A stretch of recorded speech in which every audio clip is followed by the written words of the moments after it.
आज के वीडियो में हम बात करेंगे पीरियड्स कम होने की या मेंस्ट्रुएशन के समय ब्लड फ्लो कम होने की या महीना कम आने की, यानी स्कैंटी मेंसेस की। पीरियड्स कम होने की समस्या होती है तो या तो number of days of bleeding कम हो जाते हैं, यानी पीरियड्स कम दिन तक रहते हैं। जैसे पहले यदि 5 दिन होते थे तो अब मुश्किल से 1-2 दिन ही होते हैं। या फिर ऐसा हो सकता है कि पीरियड्स रहते तो 4-5 दिन हैं, लेकिन फ़्लो यानी ब्लीडिंग इतनी कम होती है कि दिन भर में एक पैड भी ठीक से सोक नहीं होता। या फिर पीरियड्स हर महीने ना आकर 2-2, 3-3 महीने में आने लगते हैं। दोनों ही समस्याएं हो सकती हैं। महीना आता भी बहुत देर से है और कम भी आने लगा है। इसके अनेक कारण हो सकते हैं।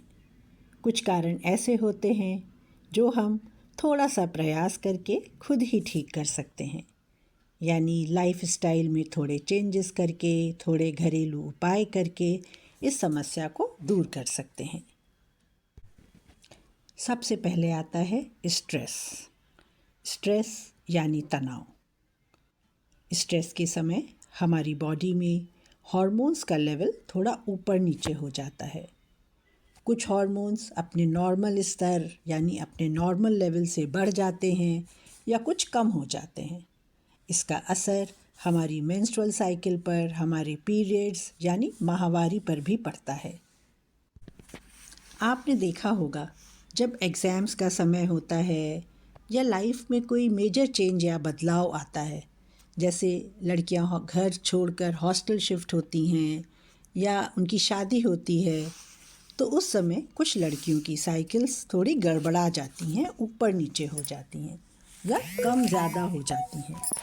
लेकिन स्ट्रेस पीरियड खत्म होने के बाद ही ये फिर से नॉर्मल हो जाती हैं, पहले की तरह समय से आने लगती हैं। पीरियड्स का फ़्लो नॉर्मल हो जाता है। इसमें परेशान होने की कोई बात नहीं है।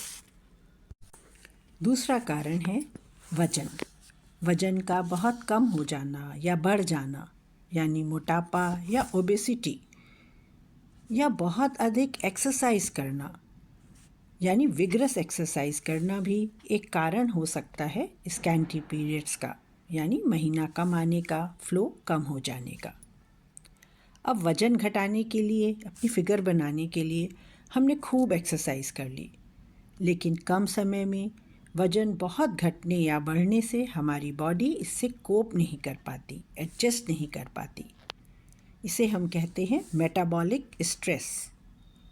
मेटाबॉलिक स्ट्रेस होने से HPO एक्सिस यानी हाइपोथैलेमिक पिट्यूटरी एक्सिस, जो सिग्नल भेजती है हार्मोन्स को प्रोड्यूस करने के लिए, वो इन हार्मोन्स का लेवल ईस्ट्रोजन और प्रोजेस्टेरॉन हार्मोन्स के लेवल को नियंत्रित रखती है। ये एक्सिस डिस्टर्ब हो जाती है। इससे हार्मोन्स जिसमें प्रमुख है ईस्ट्रोजन, वो कम हो जाता है। इससे यूट्रस की लाइनिंग ठीक से बन नहीं पाती, पतली हो जाती है और पीरियड्स के समय फ़्लो कम हो जाता है। इसको डिटेल में हम आगे समझेंगे। डाइट यानी खान पान का भी हमारी साइकिल्स पर, पीरियड्स पर बहुत असर पड़ता है।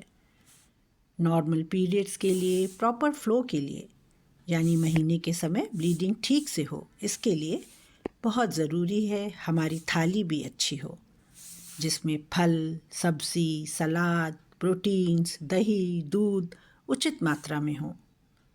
जंक फूड यानी पैकेट वाले फूड कम से कम खाएं। खान पान पर, डाइट पर ध्यान न देने से शरीर में खून की कमी हो जाती है, जो कारण बन सकती है स्कैंटी फ़्लो की, यानी पीरियड्स कम आने की। कुछ दवाइयाँ भी होती हैं जो हमारी मेंस्ट्रुअल साइकिल यानी पीरियड्स को अफेक्ट करती हैं। इन दवाइयों के असर से भी पीरियड्स के समय ब्लीडिंग कम हो जाती है। इसमें घबराने की कोई बात नहीं है। दवा बंद करने पर 1-2 महीने में साइकिल्स नॉर्मल हो जाती हैं, पहले की तरह आने लगती हैं। ये कुछ सिचुएशंस थी पीरियड्स कम होने की, जिनका कारण हम खुद थे, हमारी लाइफस्टाइल थी। यदि आपके साथ भी ऐसा कुछ है तो इसमें थोड़ा बदलाव करें, अपनी लाइफस्टाइल में थोड़े चेंजेस करें।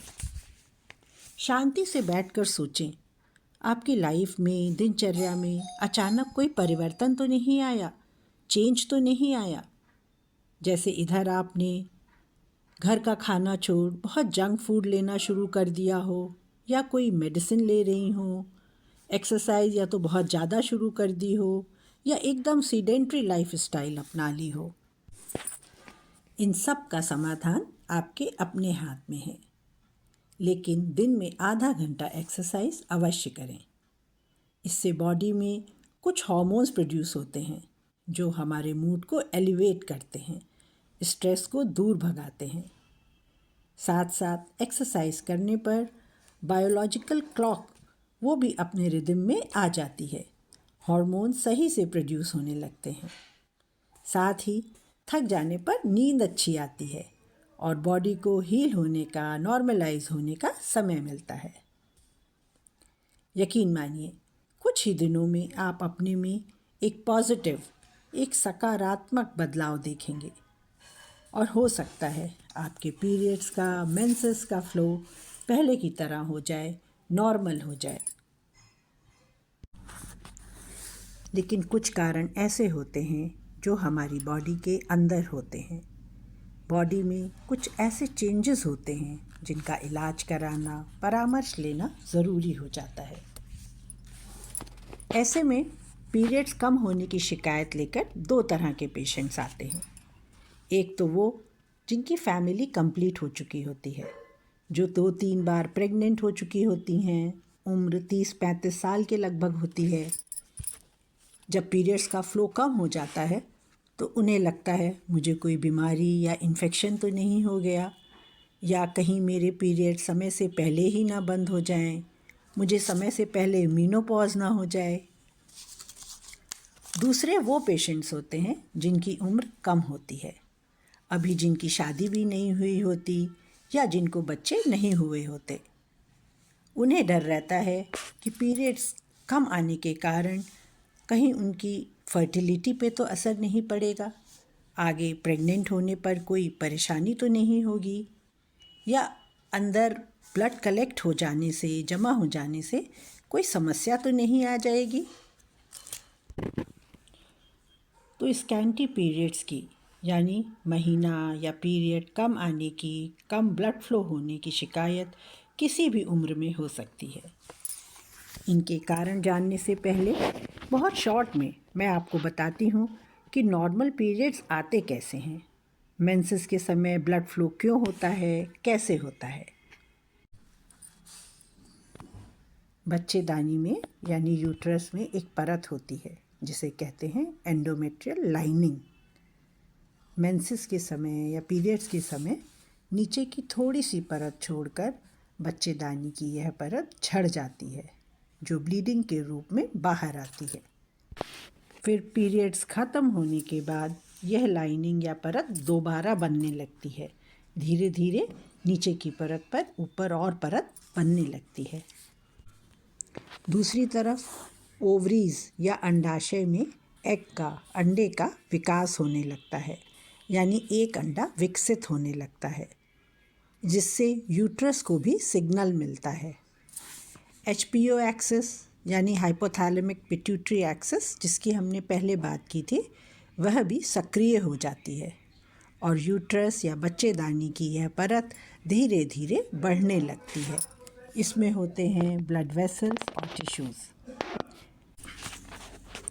ऐसा इसलिए होता है कि यदि विकसित होने के बाद अंडा फर्टिलाइज हो जाए, शुक्राणु से मिल जाए या प्रेगनेंसी हो जाए, तो भ्रूण यूट्रस की वॉल पर बच्चेदानी की परत पर ठीक से बैठ सके, जम सके, चिपक सके और उसका 9 महीने उचित विकास हो सके, उसे खून द्वारा ऑक्सीजन, न्यूट्रिशन सब मिल सके, बच्चे का उचित पोषण हो सके।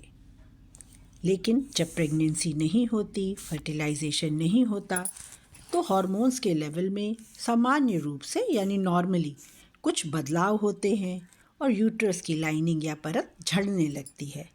इसे ही हम मेंस्ट्रुएशन, मेंसेस, पीरियड्स या माहवारी कहते हैं।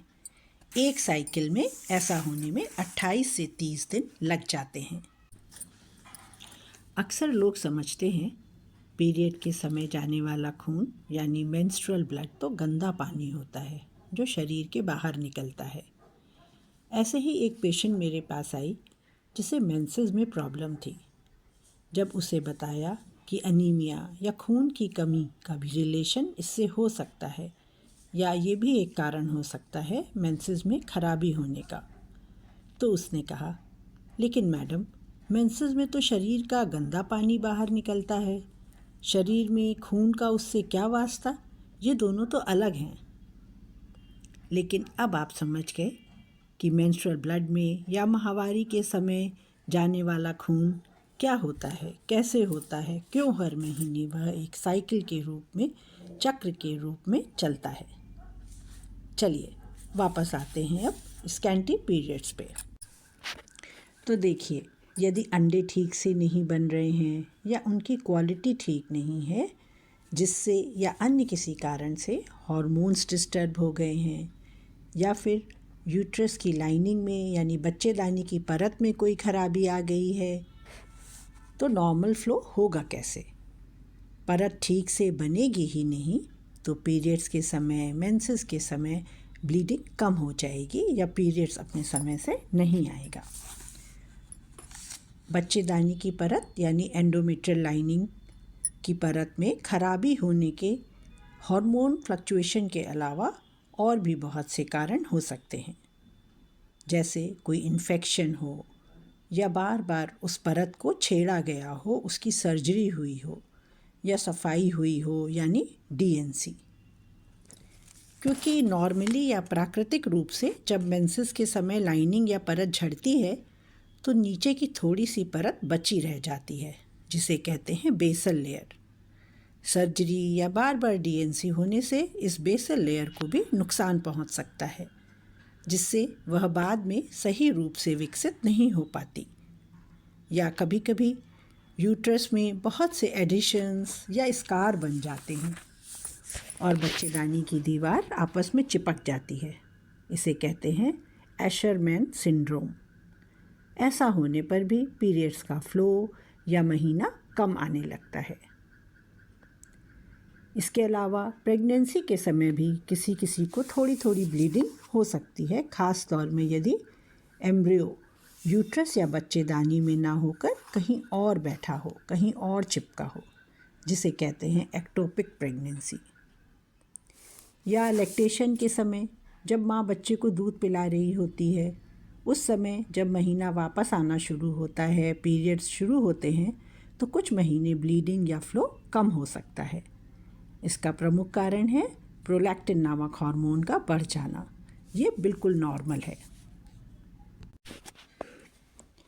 ये पेरीमीनोपॉज के समय यानी मीनोपॉज होने का संकेत भी हो सकता है, जिसे कहते हैं एजिंग इफेक्ट।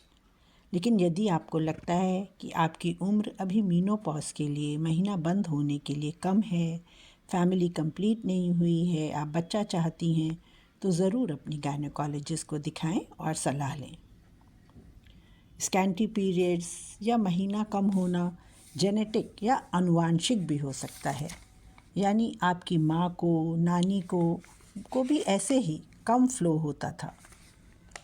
हम सब एक दूसरे से अलग हैं, हमारा स्वभाव अलग है, शरीर की बनावट भी एक दूसरे से अलग है। उसी तरह हमारी मेंस्ट्रुअल साइकिल भी, मासिक चक्र भी एक दूसरे से अलग हो सकती है। ज़रूरी नहीं है कि सबका मासिक चक्र या साइकिल 30 दिन का ही हो। एक फिक्स डेट पर ही हर महीने पीरियड्स हो जाएं। 2-4 दिन आगे पीछे होना एकदम नॉर्मल है। उसी तरह किसी के लिए 6-7 दिन मेंसेस का आना नॉर्मल है, तो किसी को 2-3 दिन ही पीरियड्स हो सकते हैं। यदि आपको शुरू से ही, मिनार्की से ही, यानी जब आपका महीना शुरू हुआ था, 12-13 साल की उम्र से ही पीरियड्स बस 2-3 दिन ही आते हैं या कुछ दिन चढ़ कर आते हैं, तो ये आपके लिए, आपकी बॉडी के लिए बिल्कुल नॉर्मल है। लेकिन यदि पहले आपके पीरियड्स 5-6 दिन आते थे, फ्लो ज़्यादा होता था और अब कम आने लगे हैं या कम दिन होने लगे हैं या 1.5-2 महीने बाद आने लगे हैं, चढ़ कर आने लगे हैं, तो यह कोई समस्या का, प्रॉब्लम का, शरीर में हो रहे किसी चेंज का संकेत भी हो सकता है। मोटे तौर पर हम कह सकते हैं कि पीरियड्स कम होने का, मेंसेस के समय फ्लू कम होने का, स्कैंटी पीरियड्स होने का या महीना समय पर ना होने का कारण हो सकता है लाइनिंग का ठीक से ना बनना या हार्मोन्स का डिसबैलेंस होना।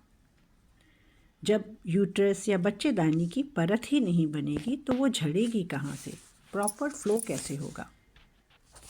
तो मैंने आपको अनेक कारण बताए, कुछ जो आप खुद ही लाइफस्टाइल चेंज करके ठीक कर सकती हैं और कुछ में एक गायनेकोलॉजिस्ट से सलाह लेना, मशवरा करना, सही कारण का पता करके उचित इलाज या प्रॉपर ट्रीटमेंट लेना ज़रूरी हो जाता है। डॉक्टर आपसे कुछ सवाल करेंगे, डिटेल में आपका एग्जामिनेशन करेंगे, ज़रूरत पड़ने पर कुछ टेस्ट कराएंगे और उसी के अनुसार आपको सजेस्ट करेंगे। लेकिन ट्रीटमेंट लेने में देर ना करें। अंग्रेज़ी में कहावत है ना, अ स्टिच इन टाइम सेव्स 9, यानी समय पर अगर एक टाँका लगा दिया जाए तो 9 टाँके लगाने की ज़रूरत नहीं पड़ती। तो यदि ऐसी ही कोई समस्या आपको भी है तो नीचे कमेंट बॉक्स में बताएं, आपने क्या प्रयास किए वो लिखें, अपना एक्सपीरियंस लिखें। और इस विषय में यदि और अधिक जानना हो या आपको कंसल्टेशन करना हो तो वीडियो में दिए गए फ़ोन नंबर पे आप मुझे मैसेज कर सकती हैं। यदि जानकारी आपको अच्छी लगी हो तो इसे अपनी फ्रेंड्स और फैमिली के साथ शेयर कीजिए, वीडियो को लाइक कीजिए। Thank you.